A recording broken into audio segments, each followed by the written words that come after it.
Thank you, Mr. Chairman. I appreciate this hearing today, and I think that this issue is one that has been waiting for a long time to have a frank and open discussion about.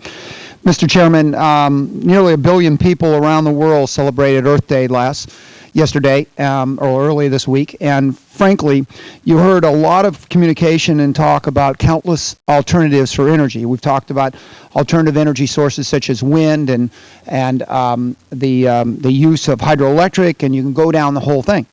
What's interesting is if you listen to all of the talk, there was nothing mentioned about nuclear power, as if it was a black hole that was not allowed to be discussed. And I think that when we confront the issue that over the next 25 years, we're going to be confronted with a 30% increase in electricity demand at a time that is going to potentially increase CO emissions by 16%, when we need to be reducing those numbers by a dramatic number within the next 30 years. The fact is that if we go down and talk about solar, we talk about different items on this, the politically correct concept that we are not allowed to say the N-word has to be thrown away. This is not a dogma. If we want to be truly protective of the environment and the economy, we have to approach this from a scientific base. This is not a theology.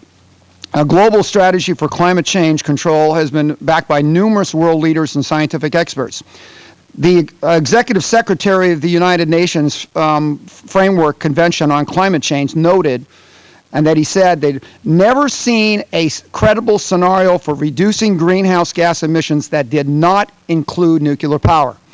Now, we can go back and say that the Intergovernmental Panel on Climate Change, which won the 2007 Nobel Peace Prize along with Vice President Gore, noted in their report the need for nuclear energy. In the IPCC's report on climate change, the fourth assessment report of Intergovernmental Panel on Climate Change, the panel identified nuclear energy as being a key technology in addressing global change. And in fact, the IPCC reported that the robust mix of energy sources, including nuclear, are almost certainly to be required if we're going to reach our demands. So I just think we need to start off this right out front, that let's be willing to say what needs to be said. I just had a meeting with a colleague that you may remember, Mary Nichols, who used to be with the EPA. And as a former member of the Air Resources Board, she is now the chair of the Air Resources Board for California. California is confronted with the reality that their blanket abolition against nuclear power has to be revisited, and if they truly want to address the climate issue, they've got to be brave enough to step up and address this issue up front. So I appreciate the fact that you've been able to have this hearing today. The United States has not built a new nuclear plant in 20 years. And this has really been harmful.